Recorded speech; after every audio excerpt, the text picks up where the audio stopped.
psychologue quand elle est tombée amoureuse à 17 ans d'un homme contrôlant et jaloux qui ne voulait pas qu'elle étudie.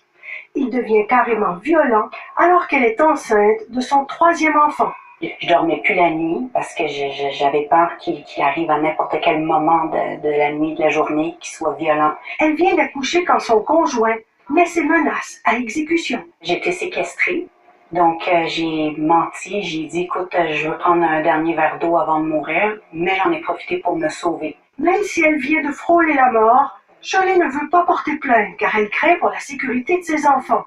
Une policière lui dit d'aller se regarder dans le miroir. Puis en allant voir dans le miroir, j'ai vu des traces d'étranglement, j'ai vu mon visage, comment il était magané, j'avais des bleus partout, j'avais la cheville le double de sa grosseur. J'ai dit OK. Il vous a quoi, étranglé? Oui, étranglé.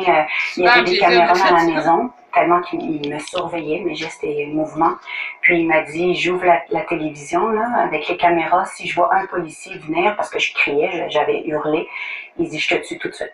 Ils l'ont sauvé? Oui, ils l'ont sauvée parce qu'elle serait retournée au domicile. C'est ici, à la maison Dauphinelle, que Shirley est venue se réfugier avec ses enfants pendant quelques mois. La résidence accueille en ce moment 11 femmes victimes de violences et 19 de leurs enfants. Dans ces maisons, on nous dit que les interventions policières se sont améliorées, mais les préjugés demeurent et des policiers résistent encore trop souvent au besoin d'escorter les victimes quand elles retournent chez elles prendre des effets personnels. Sur la rive sud, c'est encore arrivé dernièrement. Il a fallu qu'on remonte un petit peu plus haut que le premier agent pour avoir droit à l'accompagnement policier. Pour la directrice, il est clair qu'Anthony Pratt aurait dû être arrêté au dépanneur où travaillait Daphné, qui craignait pour sa vie hier matin. Les policiers ont répondu à l'appel, mais ils ont laissé le suspect partir. Si elle l'a dit aussi clairement aux policiers qu'ils l'ont peu écouté, j'espère qu'il va y avoir des sanctions très graves. On va l'oublier, Daphné. Puis après Daphné, ça sera Aurélie, ça sera Nadia.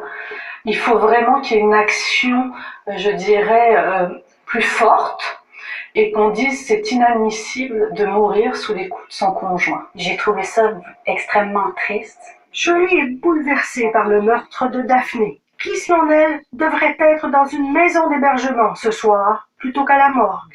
C'est dommage ce que je vais dire, mais il faut toujours qu'un drame arrive pour que les choses bougent. J'espère que ce qui lui est arrivé va aider à réveiller le monde. Ici Sophie Langlois, Radio-Canada, Montréal.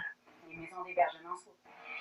Je dirais que c'est extrêmement dur, mais essayons de mettre quelques chiffres sur les cas de violence conjugale. Et commençons, Céline, avec la